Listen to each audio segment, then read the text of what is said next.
কতবার বলেছি আস্তে কথা বল, আস্তে কথা বল। তোর এই কথা শুনে আমার মা বাবা কষ্ট পাবে। নিশ্চয়ই আমার মা বাবা তোর প্রত্যেকটা কথা শুনেছে, মনের কষ্টে তারা বাড়ি ছেড়ে চলে গেছে। মাথা মুথা হ্যাং হয়ে যেতেছে, বুঝতে বৌমা এটা লাগবে, বৌমা এটা লাগবে, এইখানে কপ ওইখানে তো।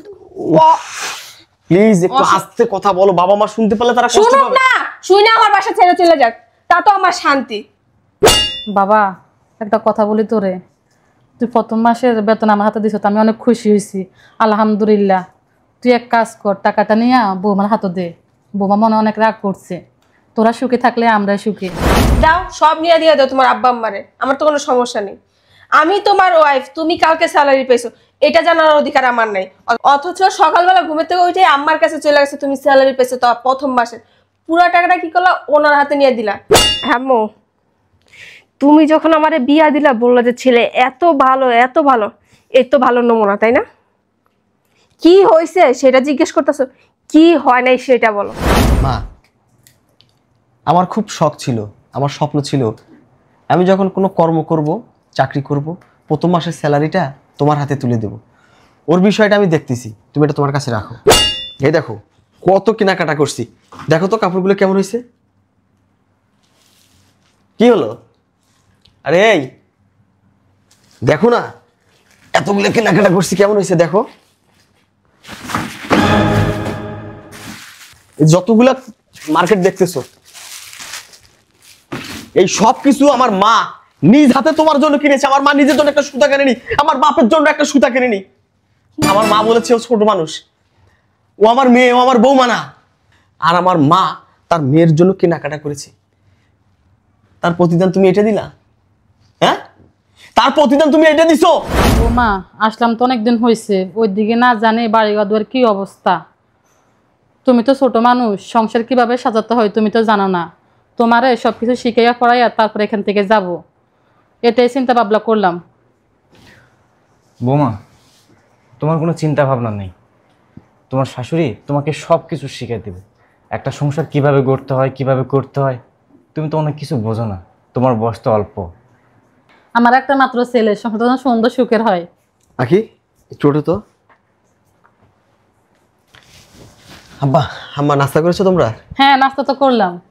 ওই তোমাদেরকে বলেছিলাম না, বিয়ের পরে আমি একটা চাকরি পাইছি, সেটা 1 মাস হয়ে গেছে। কালকে আমি তার বেতনও পাইছি। খুব ভালো খবর তো এটা। হ্যাঁ, আর আমি চাই আমার প্রথম মাসের স্যালারিটা তোমাদের হাতে তুলে দিতে। নাও মা। আলহামদুলিল্লাহ, আমার ছেলের প্রথম মাসের ইনকাম আমাদের হাতে দিচ্ছে। আল্লাহ যেন তোর ভালো রাখে বাবা। দোয়া রাখবেন। কিন্তু বাবা, কাজটা তুই করলি।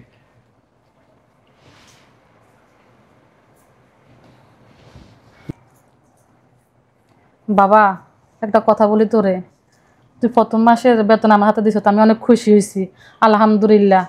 তুই এক কাজ কর, টাকাটা নিয়ে বৌমার হাতে দে, বৌমা মনে অনেক রাগ করছে। তোরা সুখে থাকলে আমরা সুখী। মা, আমার খুব শখ ছিল, আমার স্বপ্ন ছিল আমি যখন কোনো কর্ম করব, চাকরি করব, প্রথম মাসের স্যালারিটা তোমার হাতে তুলে দেব। ওর বিষয়টা আমি দেখতেছি, তুমি এটা তোমার কাছে রাখো। বাবা রেপন, শুন, তোকে একটা কথা বলি, সংসারে এমন কোনো কিছু করিস না যেন অশান্তি তৈরি হয়। তোমরা চুপ থাকো বাবা, ওর বিষয়টা আমি দেখতেছি, ওটা নিয়ে তোমাদেরকে ভাবতে হবে না। বাবা শোন, আমাদের কারণে বৌমার লগে খারাপ ব্যবহার করিস না। তুই বরং চেষ্টা টাকাটা নিয়ে বৌমারে দে না। মা, তুমি বারবার এক কথা কেন বলতেছো? এরপরে প্রত্যেকটা মাসের স্যালারি তো ওর হাতেই তুলে দিব, এটা তোমরা রাখো। এই নাও। সমস্যা রাখো নাই, না। এই টাকাটাও বৌমার দে। মা লাগবে না, তুমি রাখো এটা। বাবা রেপন শোন, তুই যেহেতু নতুন চাকরির স্যালারি পাইছিস, এক কাজ করি, সবাই মিলে চল বাইরে গিয়ে কেনাকাটা করি আর খাওয়া দাওয়া করি। এটা ভালো বলছো তুমি। আচ্ছা তোমরা বসো, আমি আকিকে নিয়ে আসতেছি। বসো। ঠিক আছে। মতো বসো। আচ্ছা, বৌমা কি রাগ করছে টাকাটা যে আমার হাতে দিছে? মনে হয় একটু রাগ করছে।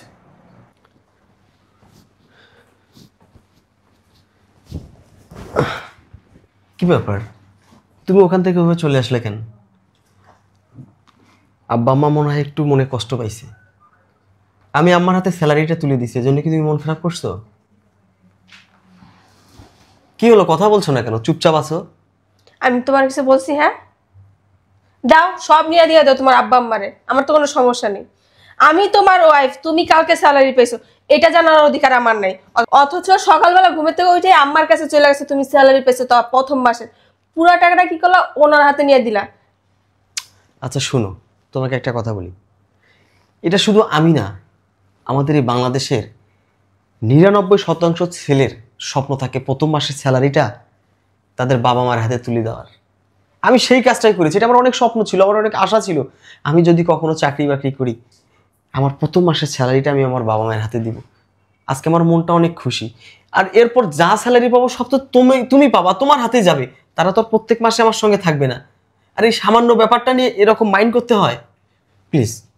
তোমার কাছে সামান্য হতে পারে, আমার কাছে না। হ্যাঁ, আর তোমার আব্বা আম্মা এখনো যাইতেছে না কেন? আর কতদিন থাকবে? মা আসো। বাবা তোরা এখনো রেডি হস নাই? রেডি হবে মানে? বৌমা, আমার ছেলে প্রথম মাসে বেতন পাইছে, আমরা মার্কেটে গিয়ে কেনাকাটা করবো আর কিছু খাওয়া দাওয়া করবো। হ্যাঁ বৌমা, আমার ছেলের নতুন চাকরি পাইছে, স্যালারি পাইছে, তাই আমি আর তোমার শাশুড়ি মানে বলতেছিলাম কি সবাই মিলে চলো আমরা মার্কেটে যাই, কেনাকাটা করি, হোটেলে গিয়ে খাওয়া দাওয়া করি, সবাই মিলে একটু ঘোরাফেরা করলাম। যাও না, রেডি হয়ে আসো। আমি কোথাও যাব না, আমার শরীরটা খারাপ। আপনারা আপনাদের ছেলেকে নিয়ে যান, আমার কাজও আছে। বাবা, হ্যাঁ মা। বৌমার কি সত্যি শরীর খারাপ? হ্যাঁ, ওর একটু শরীরটা খারাপ, ও থাক, আমি যাচ্ছি তোমাদের সঙ্গে, চলো। এই দাঁড়া বাবা, তুই এক কাজ কর, বৌমার যেহেতু শরীর খারাপ তুই বৌমাকে নিয়ে ডাক্তারের কাছে যা। আজকে যাবো না, আজকে আমরা বাসায় থাকি, কি বলো তুমি? আমি তো আজকে অফিস মিস করলাম তোমাদের সঙ্গে বাইরে যাব বলে, আমি বিকেলে নিয়ে যাবো। চলো তোমরা এখন চলো, আগে তোমাদের মার্কেটে নিয়ে যাও। বাবা লাগলে আমরা বিকেলে খাওয়া দাওয়া করবো, তুই বৌমাকে নিয়ে ডাক্তার কাছে যা। না চলো, আমি বিকেলে যাবো। আসো বাবা, আসো। আম্মুর একটা ফোন দিয়ে নেই।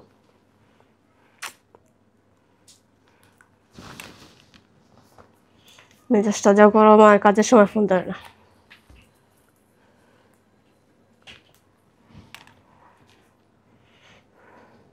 হ্যালো, হ্যাঁ আম্মু, তুমি যখন আমারে বিয়া দিলা বললা যে ছেলে এত ভালো এত ভালো, এই তো ভালো নমুনা, তাই না?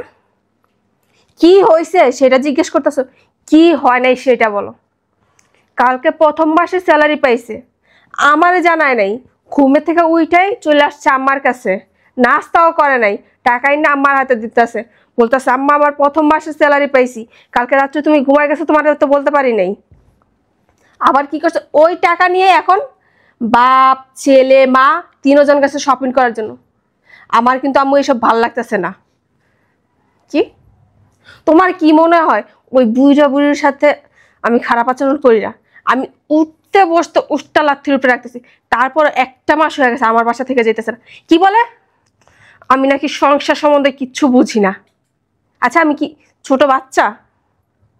যত দোষ তোমার, তোমার আমি 100 বার বলছি ওরে বইলা দিবা ওর আব্বা আম্মা যে আমার বাসায় না আসতে পারে। তুমি বলছো যে তুমি আর আমার সান্ত্বনা দিতে এসো না, আমি আজকের দিনটা দেখবো। তারপরে যদি ওই বুড়া বুড়ি না গেছে না, তারপর ওর একদিন কি আর আমার যেই কদিন লাগে। আচ্ছা হয়েছে, তোমার আর কোনো বুদ্ধির প্রয়োজন নাই, তোমার যে বুদ্ধি ওই বুদ্ধি দিয়ে সংসার পুরো লাট উঠে যাবে, রাখো। আমি তোমার শুধু জানায় রাখলাম, পরে আমার কিছু বলতে পারবা না। ওকে, আসো বসো। বাবা রিপুন, হ্যাঁ বাবা বলো। দে বৌমাকে ডাক দে, ডাক দিয়ে দেখা। আচ্ছা, আখি আখি আখি। বাবা, বৌমার মনে হয় শরীর অনেক খারাপ, তুই ভিতরে নিয়ে যা। আচ্ছা তোমরা বসো, আমি ভিতরে নিয়ে ওকে দেখাচ্ছি এসব। হ্যাঁ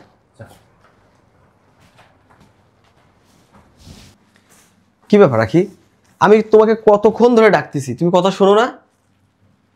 এই দেখো কত কেনাকাটা করছি, দেখো তো কাপড়গুলো কেমন হয়েছে। কি হলো? আরে এই দেখো না, এতগুলো কেনাকাটা করছি, কেমন হয়েছে দেখো।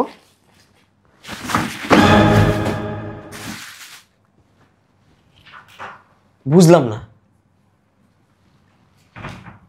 তুমি এগুলো লাথি মারলে কেন? কি বুঝো নাই তুমি? হ্যাঁ, যাদের জন্য মার্কেট করে আনছো তাদেরকে নিয়ে দাও। আমি বলছি আমি দেখবো। হ্যাঁ, দেখতে চাইছি। তুমি আমার ওয়াইফ, আমি একটা জিনিস নিয়ে আসছি, তুমি দেখবে না তো কে দেখবে? আমার প্রয়োজন নাই। কি বললা? আমি তোমার ওয়াইফ। তুমি যদি ওইটা না মনে করতে আমার দাম দিতা, তাহলে তোমার মা বাবার আগে না সবকিছু আমি জানতাম। হ্যাঁ, ওইখানে তো আমি কিছুই জানতে পারি না। কিছু 19-এর বেশি হলে মা বাবার কাছে দৌড়া যাও। কিছু লাগবে মা বাবার। আমি কে? আমি তো কিছু না, আমি তো একটা থার্ড পার্সন তোমাদের মাঝখানে। বুঝলাম না, তুমি পাগল হয়ে গেছো? আমার মা বাবা আসছে কয়েকদিনের জন্য, তারা চলে গেলে তো আর কোনো গল্প নাই। হ্যাঁ, আমি পাগল হয়ে গেছি। কিসের গল্প নাই? একটা মানুষ আসে 2 দিন থাকে, 3 দিন থাকে, এনাফ। উনি 1 মাস ওভার হয়ে গেছে, এখন ওনাদের যাওয়ার কোনো নাম গন্ধ নাই। কি? আচ্ছা, তুমি তো জানো আমি আমার বাবা মায়ের একটা মাত্র সন্তান।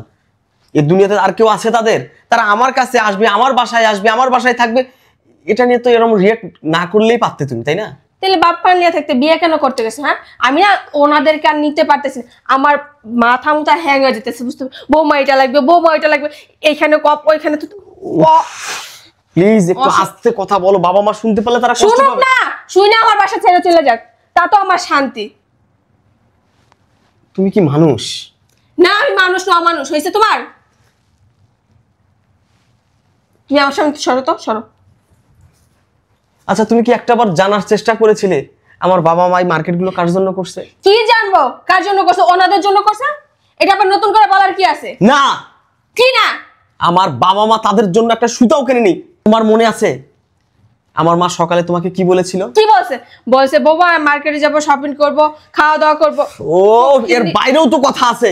কি আছে এর বাইরে? আমার মা তোমাকে বলেছিল, বৌমা তুমি নতুন মানুষ, তুমি ছোট মানুষ, অনেক কিছু বোঝো না। না, আমি ভাত খাই না তো ফিটার খাই, আমি বুঝবো না। আমার মা আমায় শিখায় পাঠায় নাই। এই যে যতগুলো মার্কেট দেখতেছো না, এই যতগুলো মার্কেট দেখতেছো, এই সব কিছু আমার মা নিজ হাতে তোমার জন্য কিনেছে। আমার মা নিজের জন্য একটা সুতা কেনেনি, আমার বাপের জন্য একটা সুতা কেনেনি। আমার মা বলেছে ও ছোট মানুষ, ও আমার মেয়ে, ও আমার বৌমা না। আর আমার মা তার মেয়ের জন্য কেনাকাটা করেছে, তার প্রতিদান তুমি এটা দিলা? হ্যাঁ, তার প্রতিদান তুমি এটা দিছো? লোক দেখানো ভালোবাসা। লোক দেখানো ভালোবাসা নয়। তোমার কেনাকাটার পর যতটা টাকা বাঁচছে, পুরা টাকাটাই আমাকে জোর করে দিয়েছে। এই নাও তোমার টাকা। এই টাকাটা যদি সকালে আমি আমার মায়ের হাতে না দিতাম, তাহলে তোমার আসল রূপটা আমি দেখতে পারতাম না। তুমি একটা লোভী, তোমার ভিতরে খুব লোভ।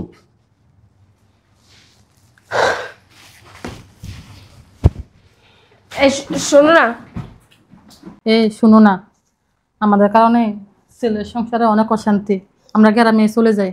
হ্যাঁ মমতা, তুমি ঠিক কথা বলছো। আমাদের কারণে ওদের সংসারে অশান্তি হচ্ছে। আমিও চাই না আমাদের কারণে ওদের সংসারে অশান্তি হোক। আমি চাই আমার ছেলে ভালো থাকুক, আমার বৌমা ভালো থাকুক। ওরা ভালো থাকলেই আমরাও ভালো থাকবো। চলো। আচ্ছা, তুমি একটু দাঁড়াও, আমি ব্যাগটা নিয়ে আসি। যাও। আল্লাহ, তাড়াতাড়ি করো।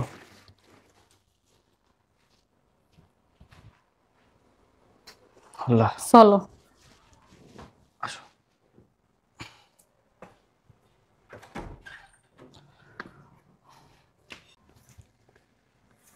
এই শোনো না। বাবা, মা, বাবা,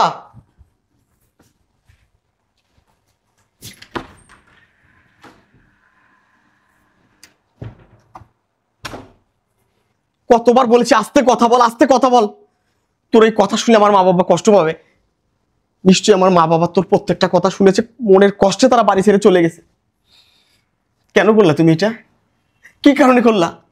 আমি তোমাকে বারবার একটা জিনিস বুঝাইছি, আরে আমার মতো প্রত্যেকটা ছেলে শখ থাকে, স্বপ্ন থাকে, তাদের প্রথম ইনকামের টাকা তারা তাদের বাপ মায়ের হাতে তুলে দিবে। তোমাকে আমি আরো বলেছি, এরপর প্রত্যেক মাসের টাকা আমি তোমার হাতে তুলে দেব। এই ধৈর্যটা তোমার ভিতরে আল্লাহ দেয়নি? এতটুকু ধৈর্য তুমি ধরতে পারোনি? না জানি কত কষ্টে অভিমানে আমার বাবা মা আমার বাড়ি থেকে চলে গেল। ভুল করেছি, চরম ভুল করেছি তোমার মতো মেয়েকে বিয়ে করে। তুমি একটা ফালতু, তুমি একটা থার্ড ক্লাস। আমি আর তোর সঙ্গে থাকবো না, থাকবো না তোর সঙ্গে। আমি আমার বাবা মায়ের কাছে চলে যাব। এই শোনো না, আমার না ভুল হয়ে গেছে। আমি বুঝতে পারিনি এই ব্যাপারটা যে এত দূর পর্যন্ত চলে যাবে। দেখো, তুমি নতুন চাকরি পেয়েছো, এটা নিয়ে তো আমি আমার বাপ মার সাথে গল্প করছি যে না তোমাদের জামাই আমার কাছে সব কিছু শেয়ার করে, প্রথম মাসে স্যালারিটাও মনে হয় আমার হাতে দিব, কিন্তু তুমি তোমার আম্মার হাতে দিবা, এটা না আমি কোনো মতো মাইনা নিতে পারতেছিলাম না, মেন্টালি আপসেট হয়ে পড়ছিলাম। আমি চাই নাই ওনাদের সাথে এই ব্যাপারটা করতে, কিন্তু ভুলবশত হয়ে গেছে। আমার এবারের মতো মাফ করে দাও, এরকম আর কখনো হবে না। আব্বা আম্মা আমাদের সাথে এই বাসায় থাকবে, চলো আমিও গিয়ে তাদের কাছে মাপ চাইবো। আর কখনো ভুল করবে না তো? না, আমার বাবা মাকে নিজের বাবা মা মনে করবে তো? তোমার টাকা তুমি যেইভাবে ইচ্ছে ওইভাবে খরচ করো, আমি কখনো হিসাব চাইবো না। তুমি এটা কেন বলো আখি? আমার তোমার, তোমার আমার মাঝে কিসের আমার তোমার? আমার মানে তোমার, তোমার মানে তো আমার। বাবা মা, বাবা মা তো। আচ্ছা, এই সাবজেক্ট নিয়ে আমরা পরে কথা বলি, চলো আগে দেখি আব্বা আম্মা কদ্দূর গেছে। তুমি এটা তোমার কাছে রাখো, আমি মন থেকে দিচ্ছি। চলো আগে বাবা মাকে নিয়ে আসি।